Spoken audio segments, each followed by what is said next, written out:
Alright, for today's short core workout, we're going to be doing 40-second sets. We will have 10 exercises. We'll be doing 2 sets of each exercise for a total of 20 sets. 20 sets, all 40 seconds of work, 20 seconds rest in between each set, so it's going to be a fairly quick workout. Alright, first exercise, we're going to make our way to the back on the floor. We're going to have the head lifted off the ground, knees stacked over the hips, arms over the shoulders, and we're going to go right arm, right leg apart, then back together. Left arm, left leg apart, then back together. As you're doing these movements, making sure to keep our back flat as our main focus. If you feel the back starting to lift at all, then back off a little bit with the leg movement. This is the alternating dead bug. So we're hitting 40 seconds. Then once the timer's off, 20 seconds rest. Repeat one more time.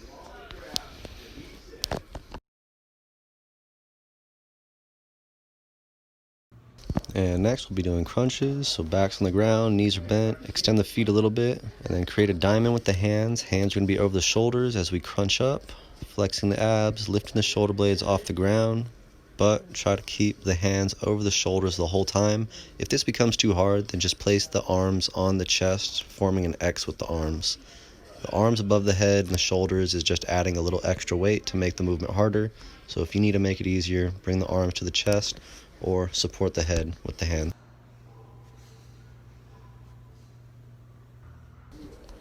Alright, next up we're going to be on the back still. We're doing a push out. So now we have both legs pushing out. If this you find too hard, then go back to the original dead bug. Both legs out. Arms can stay over the shoulders or go apart with the legs as you wish. Again, trying to focus on keeping the back flat to the floor. Don't worry about how low our legs can get if our back keeps lifting off the ground. And if you want to make it a little harder, you can pause for anywhere from 2 to 4 seconds in the extended position. Next up, we're going to still be on the back. Place the hands under the base of the spine / gluteus muscles, and we're going to bring our legs straight out in front of us and performing leg flutters. So I suggest starting slow, seeing if you can tap the floor without the back lifting off the ground. From there, if you feel like you can go at a quicker tempo, increase the quickness of it, and you can always slow down at any point that you need to. Keep your knees locked out, avoid bending the knees, keep the ankles flexed.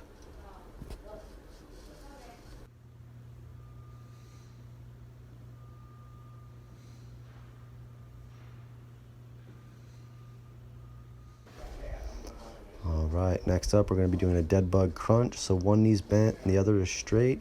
We're going to switch the legs, then crunch. Switch, then crunch, switch, then crunch. Each time making sure that the legs come to a halt after they switch, and then reaching in between the legs right below the calf. This is going to involve the low abs and the upper abs. When the timer goes off, rest 20 seconds and repeat one more time.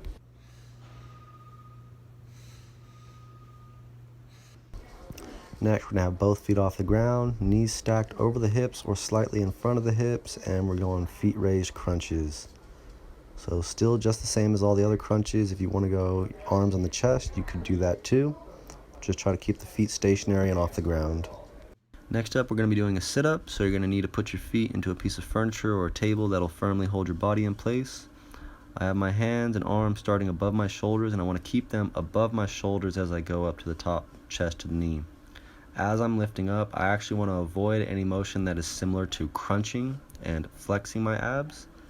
I want to feel my lower, mid, and upper back leaving at the same time, kind of like if you can envision a vampire rising out of a coffin. So I'm keeping my back stiff the whole time, using the lower psoas muscles to lift. Next, we're going to be doing Superman wipes. So we're going to lift up, arms are in the back, lift it as high as we can at the elbow, go into a T, thumbs turn up, go into a Y, and then just repeating. I'm trying to keep my knees and chest lifted high off the ground, keeping the elbows as high as I possibly can with my arms straight. And I'm trying to look about straight down, forehead to the floor. Avoid looking up and forward when doing this exercise to avoid getting a tight neck.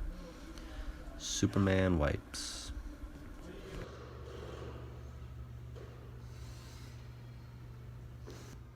Next, we're going to be in a push-up position, wide feet, fairly narrow hands, and I'm going to lift the arm, tapping the bicep of the opposite arm. Every single time that I lift a hand off the ground, that same side foot is driving into the ground even harder, trying to avoid any movement at the hip and low back area. If you can imagine a tennis ball on your low back, this can be helpful for keeping you still.